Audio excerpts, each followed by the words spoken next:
एक असा देव ज्याचे 24 गुरु होते. त्याने निसर्गाकडून जीवनाचे भरपूर ज्ञान साध्य केले. ही दत्तावताराची कहाणी आहे. व्हिडिओला लाईक, सबस्क्राईब करा आणि कमेंटमध्ये लिहा जय गुरुदत्त. चला तर कहाणीला सुरुवात करूया. की अत्रींच्या घरी दत्तगुरु कसे जन्मले. अत्री नावाचे एक थोर ऋषी होते. त्यांच्या पत्नीचे नाव अनुसया होते. अत्री ज्ञानी होते. त्यांचा सारा वेळ ईश्वराच्या चिंतनात जात असे. एकदा राहूने सूर्याला ग्रासले, तेव्हा अत्री ऋषींनी आपल्या तपसामर्थ्याने सूर्याला राहूपासून सोडविले. त्यामुळे सर्व अत्रीवर प्रसन्न झाले. अनुसयेची आपल्या पतीवर फार भक्ती होती.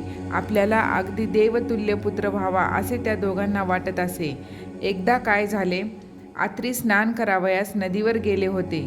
आश्रमात अनुसया एकटीच होती. आपल्या पतीची वाट पाहत होती. त्याच वेळी 3 गोसावी अत्रींच्या आश्रमात आले व म्हणू लागले, माई, आम्हाला भिक्षा वाढ, असं ते अनुसयाला म्हणाले. भिक्षेकरी दारात आलेले पाहून अनुसयेला आनंद झाला. तिने त्यांचे पाय धुतले, बसायला आसन दिले, पाने ठेवली व वाढू लागली. तेव्हा ते गोसावी म्हणाले, माई, आम्हाला अशी भिक्षा नको. अंगावर वस्त्र न घालता आम्हाला भिक्षा वाढ. गोसाव्याचे हे शब्द ऐकून अनुसया आश्चर्यचकित झाली. तिने ओळखले, हे कोणी साधू गोसावी नाहीत. आपली परीक्षा पाहावयास आलेले हे साक्षात देवच आहेत. तथास्तु, असे म्हणून अनुसया आत गेली. तिने आपल्या पतीचे स्मरण केले. पतीची मनात पूजा केली. हातात तीर्थाचे भांडे घेतले. बाहेर आली. आपल्या पतीचे स्मरण केले आणि ते तीर्थ तिने त्या गोसाव्याच्या अंगावर शिंपडले. आणि काय गंमत झाली, त्याच क्षणी त्या 3 गोसाव्यांची 3 सुंदर तेजस्वी बाळे बनली.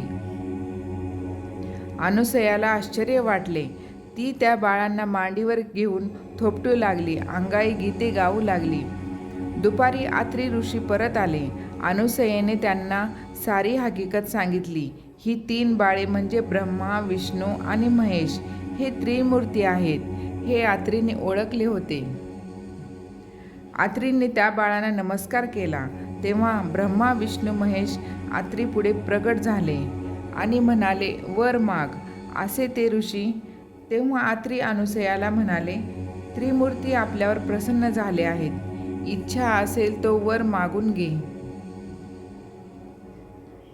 तेव्हा अनुसया हात जोडून म्हणाली, ही 3 बाळे आपल्या आश्रमात आपल्या मुलाप्रमाणे राहावीत. त्रिमूर्तींनी हे कबूल केले. ब्रह्मदेव चंद्र झाला, श्री विष्णू दत्त झाला व महेश दुर्वास गेला. मग चंद्र व दुर्वास मातेला म्हणाले, आम्ही दोघे तपाला जातो. तिसरा दत्त येथेच राहील. तोच त्रिमूर्ती आहे असे समज. चंद्र व दुर्वास आईची परवानगी घेऊन तप करावयास निघून गेले.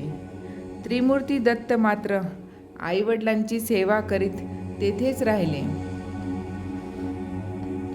अत्री म्हणून आत्रेय व अत्री ऋषीला तो देवींनी दिला म्हणून दत्त. दत्तात्रयाचे असे हे नाव त्यास मिळाले.